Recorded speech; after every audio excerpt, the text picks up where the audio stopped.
Là, c'est les aléas du monde pro, il fallait alléger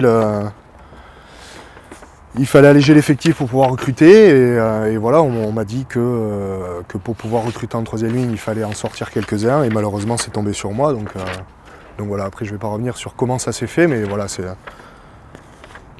en gros ça s'est fait comme ça. Donc je suis parti, c'était en 2011, de la saison 2011-2012. Ça a été une intersaison plus que très difficile. Ça a été vraiment, d'un point de vue personnel, ça a été très compliqué à vivre. J'ai mis énormément de temps à m'en remettre.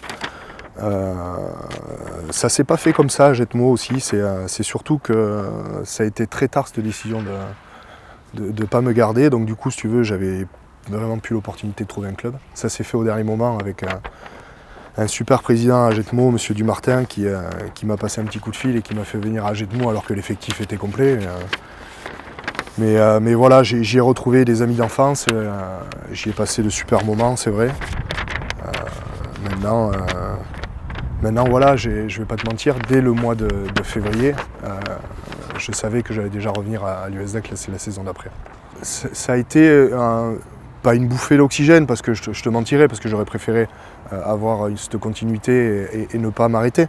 Mais c'est un autre rugby, parce que tu n'as pas la pression du résultat, ça reste un rugby de clocher, un rugby comme on l'a connu à l'école de rugby, où tu viens vraiment, sincèrement, pour jouer avec les amis et pour faire ce que tu aimes le week-end, ton sport et profiter de tes potes et de l'apéro avant, de l'apéro après. Il y a plus de pression du résultat de ce monde professionnel qui te bouffe.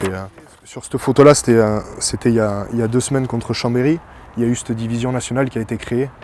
C'est une petite bouffée d'oxygène parce que on va pas se le cacher, c'est une 3e division professionnelle. C'est encore autre chose que la Fédéral 1, c'est un niveau au-dessus.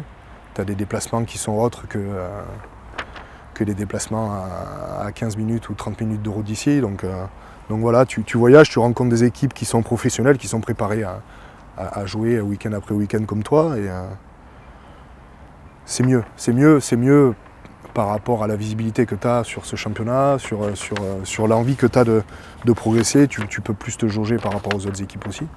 C'est un championnat qui est plus resserré et plus recentré sur 14 équipes qui veulent en découdre pour accéder à la Pro D2.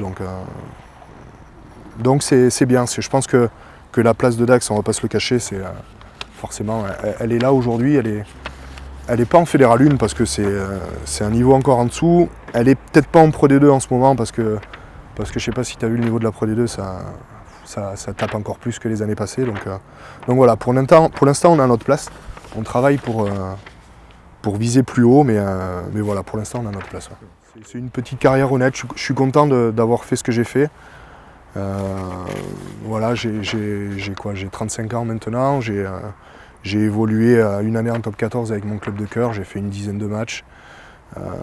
J'ai joué contre le Stade Toulousain, le Stade Français, après j'ai fait peut-être 8-10 ans en Pro D2. Et maintenant je termine, on verra si je termine cette année, mais je termine sur une division nationale qui est mi-amateur, mi-professionnel. J'ai envie de te dire, j'ai un peu tout connu avec le club de Dax. J'ai connu la joie, j'ai connu la tristesse, les montées, les descentes. Donc je suis content. Honnêtement, j'aurais pas pu vivre mieux. J'aurais pas pu prétendre aller jouer ailleurs. Donc ce que j'ai fait, je suis content de l'avoir fait ici. Et voilà, c'est super. Je suis super content.